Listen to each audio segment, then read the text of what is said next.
Барлығыңызға сәлем достар, менің каналыма қош келдіңіздер. Бұл видеода ағылшын тіліндегі ең басты грамматикалық тақырыптардың бірі юзіцу құрылымы туралы айтатын боламын. Видеоны қарамас бұрын міндетті түрде осы каналға тіркеліп, лайк басуды ұмытпаңыздар. Ал ендеше видеоны міндетті түрде соңына дейін қараңыз. Негізінен use деген етістік қазақ тілінде қолдану деген мағынаны білдіреді. Алайда бұл етістікке ed жалғауын және де to демеулігін жалғайтын болсақ, бұл ағылшын тілінде грамматикалық ереже бойынша мүлдем басқа мағынаны білдіреді.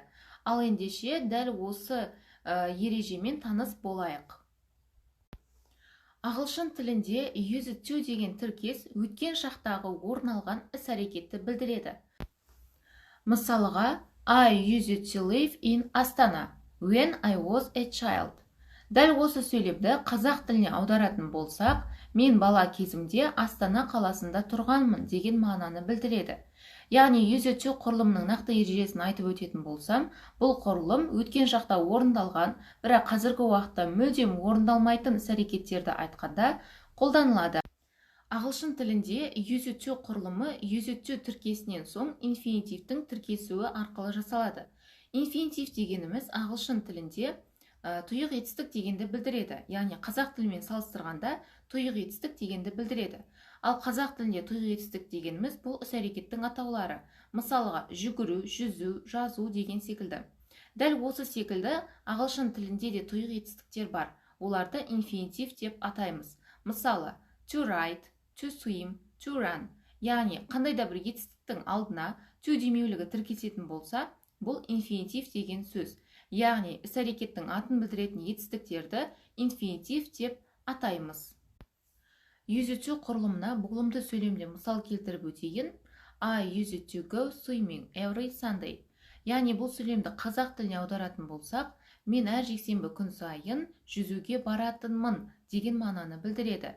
Яғни бұл жерде бұл іс-әрекет бұрынғы шақта, яғни өткен шақта дағдыға айналған үйреншікті іс-әрекет. Бірақ қазіргі таңда бұл іс-әрекет мүлдем орындалмайды. Сондықтан да біз бұл сөйлемде use to құрылымын қолданамыз. Ал егерде use to құрылымын қолданып, болымсыз сөйлем құрайтын болсақ, use етістігінің алдына didn't деген көмекші етістік тіркеседі.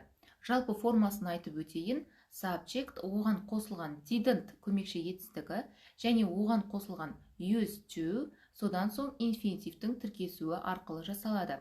Мұнда ескеретін бір жайт, болымды сөйлемдегі used деген сөздегі ed жалғауы did көмекші етістігіне өтіп кетеді.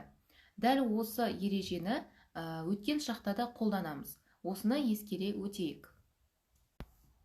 Ал енді жаңағы сөйлемді болымсыз сөйлемге алмастыратын болсақ, былай өзгертіледі.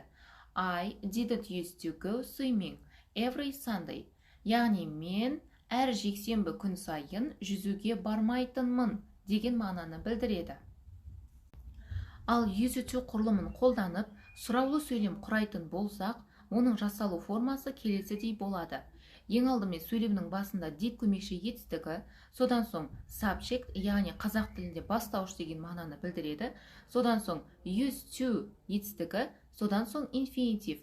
Сөйлемнің соңына міндетті түрде сұрақ белгісін қоюды ұмытпаймыз. Яғни did көмекші етістігі бастауыштың алдына шығып кетеді. Сонымен қатар used деген сөздегі ed жалғауы did көмекші етістігіне ауысып кетеді. Ал енді жаңағы сөйлемді сұраулы сөйлемге алмастырып көрейік.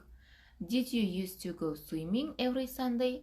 Яғни бұл сөйлемді қазақ тіліне аударатын болсақ, сен әр жексенбі күні сайын жүзуге баратынсың ба деп сұраймыз. Яғни сұрақ сұраған кезінде өткен шақта сұраймыз. Ал ендеше видеоны дәл осы жерден тоқтатып, төмендегі сөйлемдерді use to құрылымын қолдану арқылы жазып көріңіз. Ал мен жауаптармен бөлісейін. Ал ендеше жауаптармен таныс болайық. Бірінші сөйлем. I used to play tennis when I was at school. Бұл сөйлем мен мектепке баратын кезде теннис ойнайтынмын деген мағынаны білдіреді. Екінші сөйлем. He didn't used to smoke. Ол темекі шекпейтін деген мағынаны білдіреді. Ал үшінші сөйлем. Did you used to go to the beach every summer? Сен әр жас сайын жағалауға баратынсың ба? Деп сұраймыз. Төртінші ең соңғы сөйлем They used to have short hair. Оларда қысқа шаш болатын. Яғни бұл сөйлемдердің барлығы өткен шақтағы іс-әрекеттерді білдіреді, бірақ бұл іс-әрекеттер қазіргі уақытта мүлдем қолданылмайды. Сондықтан да біз бұл іс-әрекеттерді used to құрылымын қолдану арқылы құраймыз. Міне достар, бүгінгі тақырып осымен аяқталды. Сіздерге бүгінгі тақырып және бүгінгі видео ұнады деген ойдамын. Тақырып түсінікті болды деп ойлаймын. Егер де сіздерге видео ұнаса, міндетті түрде каналға тіркеліп, лайк басуды ұмытпаңыз.